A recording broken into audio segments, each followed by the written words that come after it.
All right. I mean, Kendrick's probably gonna make this team, bro. Like that's the reality of it. Spencer Anderson can take Dawson's spot. That's a perspective. That's what I would do. But I think you're right. I have this sinking feeling. Meh. 5-3's back. It's kind of like the people that look and think Dotson is a terrible player.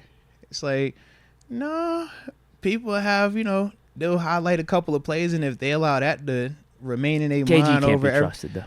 I can agree with you to an extent there, but you can make the same case about Dotson also, which is why the team did what they did to an extent in terms of bringing in the players they brought in this offseason, right? Because clearly they're even saying to themselves, that's the one that maybe we don't trust. They ain't bring in 3 left tackles.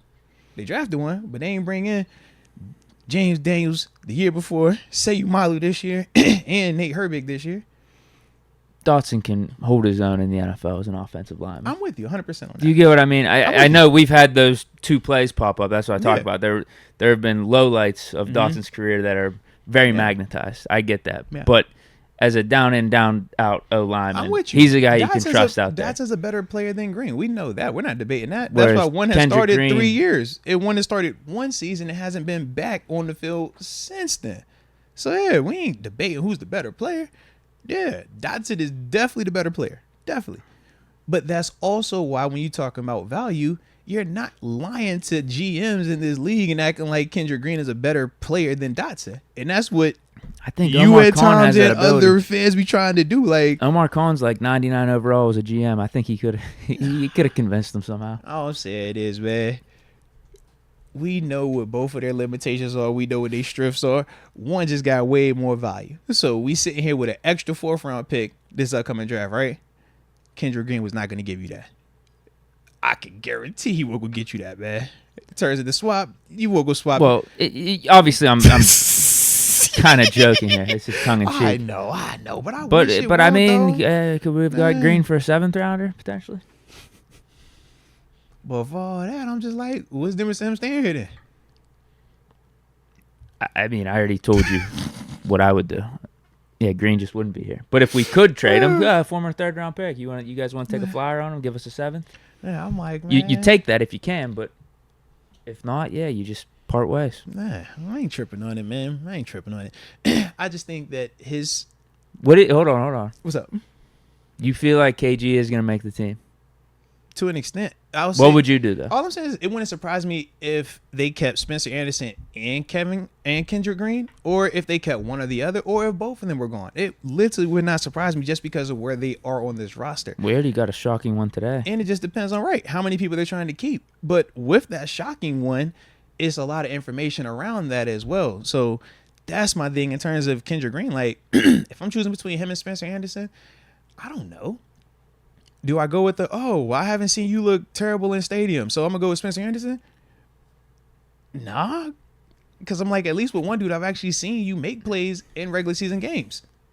I've seen you do that. Do I know what you struggle with? 100% I do, though. And that's the other part. But we talking about the last offensive lineman, regardless if it's Spencer Anderson or Kendrick Green. So they both going to have something that we don't like about their game. But that's at every position.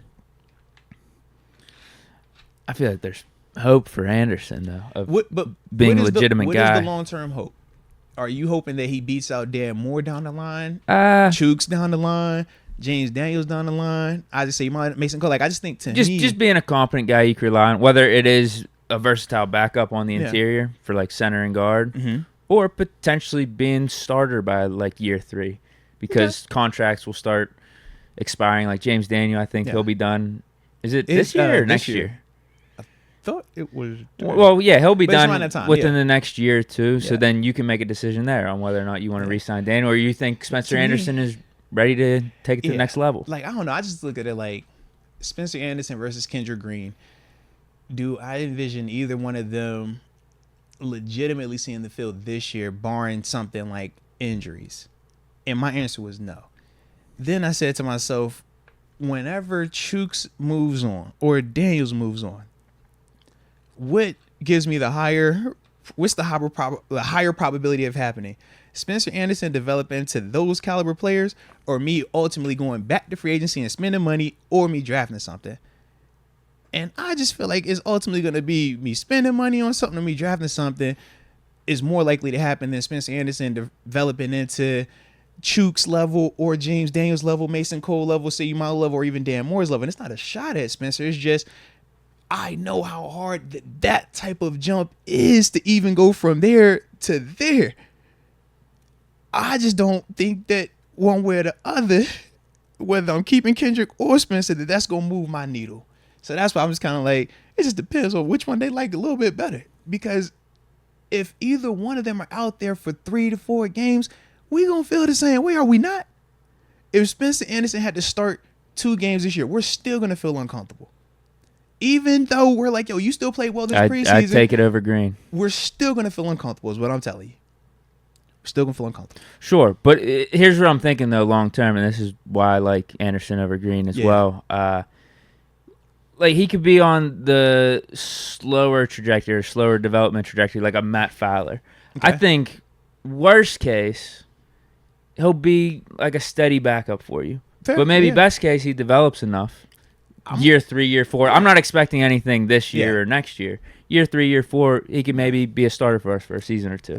Stopgap guy. Yeah, ain't nothing wrong with that. I'm just saying I'm not making a decision today. Hard stance on that today for that type of decision. That's all. Because that to me is really the long play. Hey, practice squad, come up and down. Like, I remember the Matt Fowler journey. I remember the Chris Hubbard journey. I remember the BJ Finney jersey. That's a long journey.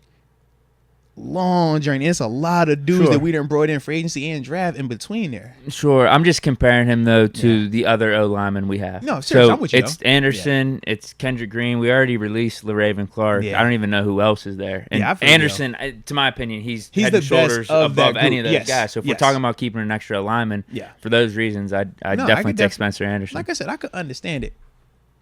And I'm good either way. If it's Spencer Anderson tomorrow, I can assure you, Deke, I ain't tripping. If it's Kendrick Green tomorrow, I can. Which one gets you in a better mood? Which one are you waking up seeing? The Steelers kept this guy and cut this guy. Which one are you feeling better about? Deke, I'm an alumni, so I'm like, you know what I'm saying? But bruh, we talking about Spencer Anderson and Kendrick Green. I don't think either one's going to get me in a good mood. One's going to get me in a bad mood. If it's Spencer Anderson, I'm like, great. Underdog story, man. I hope it all works out for you. If it's Kendrick Green, great. F the haters. Keep proving them wrong. I'm good. I don't like it. I don't know, man. I think it's going to work out either way.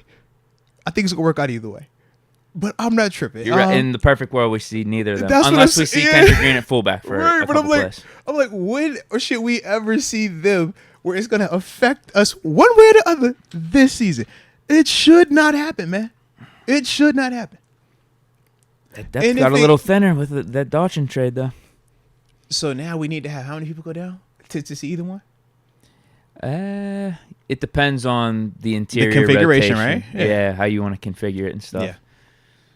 Because if we're talking center, would they just put Anderson in over someone like Daniel or Sayumalo? I honestly don't know how they would do that, just because of the fact of the Herbig, Sayumalo, Daniels. I don't know how they would want to do that. To me personally, I would probably go Herbig as next up, just because I feel like he's a better player. But once again, well, not just a better player, he also is more compensated too. And typically, that gets you out there a little bit faster. Not saying that it's right or wrong, but if you make it what Herbig makes versus Spencer Anderson and we in a pickle, I can live with you playing bad. I can't live with him playing bad. If you mess up, somebody get, jammed up, hey, we take that. That's on us. If I put the cheaper option, the less pedigree option out there, and you're completely fine and something go wrong, we losing our minds. You get what I mean? Yeah, I mean, I'm with you, bro. Once one dude goes down, then it's Herbig. Let's just say he'll take the center, left guard, or right guard spot. Then after that, it would be Spencer Anderson. So it depends on which luck we get. Do we get last year's luck hopefully versus last year's? Yeah. That's what we want. Yeah. But that's the thing, man. Keep those healthy vibes going. And I wondered too, in part, does that the same thing I just said about the money part for Herbig versus why you would go Herbig over Spencer Anderson? how much of that is at play between Kendrick Green and Spencer Anderson, with one being a 3rd round pick? Not saying that it's right, but I know. But what we're talking about, that's why I have this sinking feeling. This matters, because they say to themselves, "This is a higher pedigree athlete. This has more invested. We've never had to question Kendrick's effort." That is so it's not like you're getting him out of there because it was like, bro, he's just cancer to the team, bad attitude, doesn't play hard. It's like, no, he'll fight you, but if you big and you bull rush, you know you got the check. You gonna win it. I think they like him though, Deke. I think they like him. Unfortunately, I agree with you. I think they like him, bro. Unfortunately.